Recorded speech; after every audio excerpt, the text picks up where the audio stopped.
Bonjour à toutes et à tous. Voilà, je me suis déplacé un peu aujourd'hui. Je suis venu vers un des tunnels de culture pour vous montrer un peu ce qu'on fait, puis vous parler du thème d'aujourd'hui surtout. Alors, j'espère que ça va aller. La lumière elle est spéciale, je me vois pas, je j'ai pas d'autocontrôle. Hein? Ok, alors, on avait parlé la dernière fois, on avait parlé des sols, hein, je vous ai fait 2 vidéos là-dessus. Je vous ai parlé des facteurs de réussite pour réussir cette nouvelle agriculture. Et je vous ai dit que le premier de ces facteurs, c'était le soin apporté au sol. Qu'un sol, c'était un organisme vivant qui avait besoin d'être compris. Actuellement, la science agronomique, la formation des agriculteurs, elle est vraiment très élémentaire à ce niveau-là. Ils ont quand même changé certaines pratiques, ils ont quand même amélioré, mais ça reste quand même vraiment hyper basique, hein, ce qu'ils font. Les agronomes vont un peu plus loin, les ingénieurs agronomes, mais au niveau de la compréhension de ce milieu, au niveau de la recherche, c'est encore très pauvre. On a encore vraiment beaucoup à faire à ce niveau-là. On a encore beaucoup de choses à comprendre. On n'est encore pas totalement, on connaît encore pas totalement ce qui se passe dans ce milieu. Voilà. Donc là, il y a beaucoup à faire. Donc le résumé des 2 dernières vidéos, c'est que une plante, pour qu'elle ne tombe pas malade, qu'on n'ait pas besoin de la traiter, parce que le but c'est de cultiver sans traiter, c'est tout à fait possible, c'est quelque chose de tout à fait logique et d'évident. Il faut juste s'intéresser à la nature, regarder comment elle fonctionne, pour comprendre comment ça interagit, le sol, les plantes, etc., pour pouvoir développer une agriculture avec des plantes saines qui ne tombent pas malades, tout simplement. Quand ça tombe pas malade, il n'y a pas besoin de traiter. Ok? Alors, il faut que le sol soit sain. Le résumé, plus on touche le sol, plus on intervient au niveau du sol, plus on crée des problèmes. Hein? Je vous expliquais, allez voir les anciennes vidéos si vous voulez vraiment savoir ça plus précisément. Ok, alors aujourd'hui je vais vous parler d'une nouvelle chose. Je vais vous parler, quand j'ai parlé d'agriculture bio-intensive dans les autres vidéos, de maraîchage bio-intensif plus précisément, je vous ai dit que c'était un mode de culture qui permettait d'obtenir beaucoup plus de rendement au mètre carré, c'est-à-dire que la production, pas la production d'une plante, mais la production totale à la surface au mètre carré, peut être très facilement doublée, triplée, quadruplée. On peut aller jusqu'à 10 fois plus de production au mètre carré avec cette technique. Ça paraît assez incroyable, hein, mais c'est en fait tout simple. C'est quelque chose de vraiment d'hyper logique. Si vous voyez derrière moi, vous voyez différentes lignes de culture là. Hein. Donc à un endroit où en agriculture conventionnelle on mettrait 3 rangs, nous on va mettre 13 rangs. Donc les plantes seront extrêmement serrées, mais simplement on ne va pas mettre 13 rangs de la même plante. On va mettre 13 rangs de plantes différentes, ou alors on va alterner. Si on met une même, on met une autre, etc. Des plantes de familles botaniques différentes qui vont faire un développement racinaire différent et qui vont, comme elles sont très proches, qui vont avoir une interaction très forte entre elles. Les racines vont se croiser complètement. Hein. Je vous avais dit que le réseau racinaire, que la rhizosphère hein, des plantes était beaucoup plus grande que le développement qu'elles avaient à la surface, que le développement aérien, le développement racinaire est beaucoup plus grand que ce qui est dessous est beaucoup plus grand que ce qui est dessus. Donc ces plantes, elles vont développer leur réseau racinaire, ces racines vont s'entrecroiser. Il y a quelque chose qui est important de savoir, c'est que autour des racines d'une plante, il y a toute une vie bactérienne qui va se créer. Il y a des milliards de micro-organismes qui vont venir cohabiter avec les plantes, qui vont venir coloniser l'espace qui se trouve autour des racines. Et chaque plante, selon sa famille, va permettre le développement d'un certain type de micro-organismes. Donc plus le sol est varié, donc plus il y a de racines différentes, de types de plantes différentes, plus le microbiote, on peut dire comme ça, plus le microbiote du sol sera varié parce qu'il y aura un nombre incroyable de bactéries différentes qui vont pouvoir se développer, vu que la richesse botanique des cultures, vu qu'il y a une richesse botanique, pardon, excusez-moi.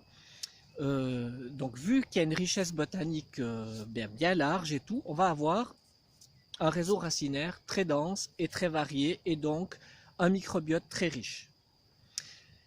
Quand ce microbiote est riche, quand cette microfaune est riche, un élément pathogène n'a pas la place pour se développer. Comprenez bien, il n'y a pas un élément dans un monde qui est riche comme ça, il n'y a pas un élément spécifique qui peut se développer et prendre toute la place. Ça arrive dans les milieux stériles, dans les milieux morts. Là, il y a un pathogène qui peut venir et puis qui peut se développer et prendre toute la place. Donc, en travaillant comme ça, on va empêcher ou extrêmement fortement freiner le développement d'éléments pathogènes qui vont après nous se répercuter sur les cultures et nous embêter pour la production. Voilà, il va y avoir une interaction entre ces plantes. On pourrait dire un peu plus poétiquement que les plantes vont s'entraider pour pousser et puis pour être saines, etc. Comme on a serré les rangs, on va aussi couvrir le sol beaucoup plus rapidement. Donc le sol va être protégé de la lumière, protégé du rayonnement solaire, ce qui va protéger ces micro-organismes. J'ai déjà parlé de ça, de la sensibilité à la lumière de ce petit monde. Allez revoir les anciennes vidéos si jamais vous avez envie de revoir ça. Il y a des vidéos où je parle de ça. Donc on va couvrir le sol, ça va garder l'humidité, ça va protéger le sol de la lumière, et les plantes, elles vont avoir une certaine verticalité parce qu'il va y avoir une concurrence pour la lumière, pour la photosynthèse, bien sûr. Donc ça va pousser très vite, etc. Dans notre mélange, bien sûr, on ne fait pas n'importe quoi. Il faut vraiment connaître et savoir qu'est-ce qu'on met à côté de quoi. Il y a des plantes qui vont pousser très vite, qui vont prendre très vite de la place, qui vont couvrir le sol. Ça va empêcher les mauvaises herbes de germer, donc diminuer drastiquement le travail de sarclage et de désherbage. Et aussi, ça va permettre aux plantes qui poussent moins vite d'être dans un milieu qui est vraiment propice, un milieu qui est protégé, où la terre reste humide, où le soleil n'est pas trop violent, où l'impact de l'arrosage ou de la pluie n'est pas trop violent non plus.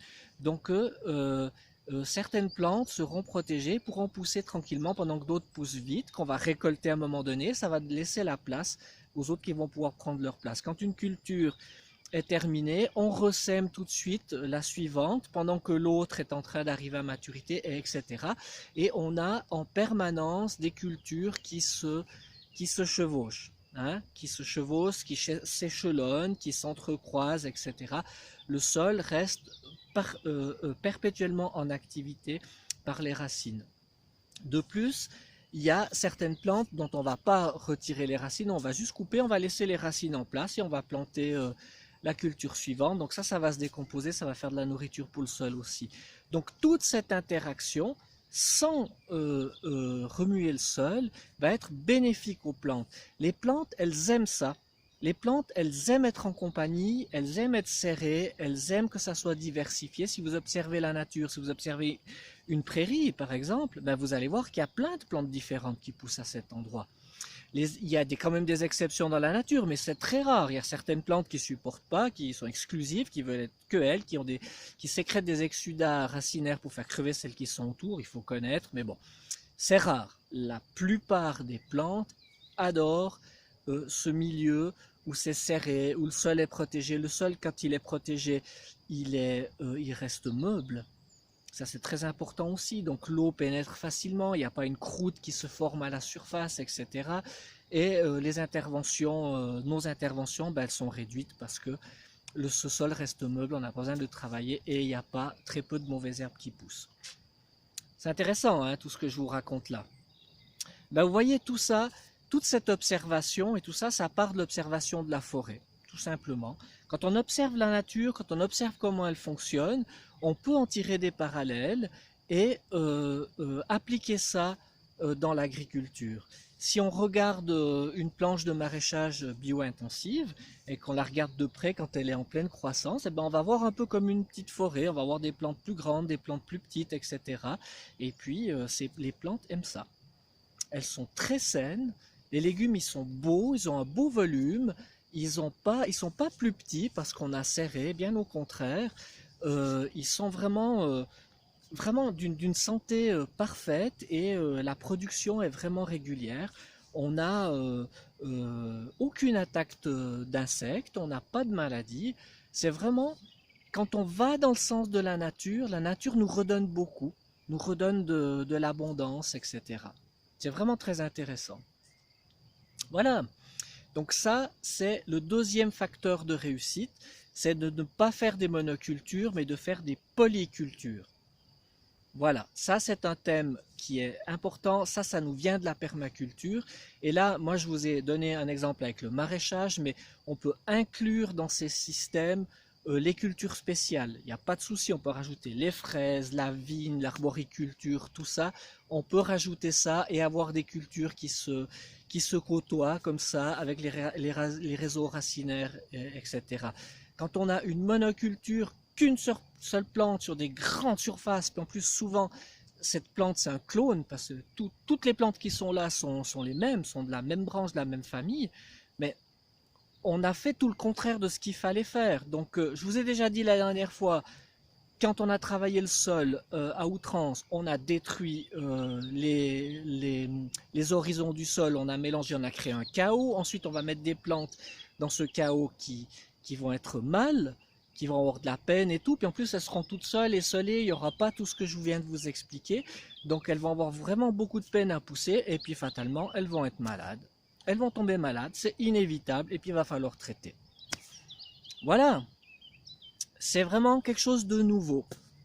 C'est bon, moi je vous dis ça comme ça parce que pour le grand public c'est nouveau. C'est des choses qui sont vraiment, c'est déjà connu depuis pas mal de temps, mais bon, ça est en train de venir. On commence à en entendre parler un peu partout. Et l'application dans la production agricole, c'est quelque chose qui est en train de venir. Il y a déjà certaines choses qui ont été introduites, mais ça va vraiment très lentement. Il faudrait que ça aille beaucoup plus vite. Comme ça, on peut augmenter notre production, la production au mètre carré, on peut l'augmenter en diminuant le travail, en diminuant les apports d'eau, en se passant totalement de la chimie. On peut développer une agriculture qui est beaucoup plus productive, qui respecte l'environnement, qui crée de la biodiversité, etc., etc. Voilà, joli challenge, hein? Mais il y a des gens qui font ça, il y a des gens qui se mouillent, il y a des gens qui bossent là-dedans, il y a des résultats qui sont magnifiques. Voilà, il faut juste faire passer ça plus loin maintenant. Ok, je prends le temps de vous expliquer un peu tout ça, et puis j'espère que ça vous intéresse un peu. Je vois que je commence à avoir un peu du succès avec ces vidéos, je vous remercie beaucoup de suivre, je vois que ça me motive à continuer. Voilà, la prochaine fois, on va parler un peu plus, donc la suite de la petite histoire, les plantes elles poussent. On va parler un peu des effets négatifs des engrais et des pesticides sur ce système dont je viens de vous parler. Ok, on en reste comme ça? Alors à la prochaine, ciao ciao!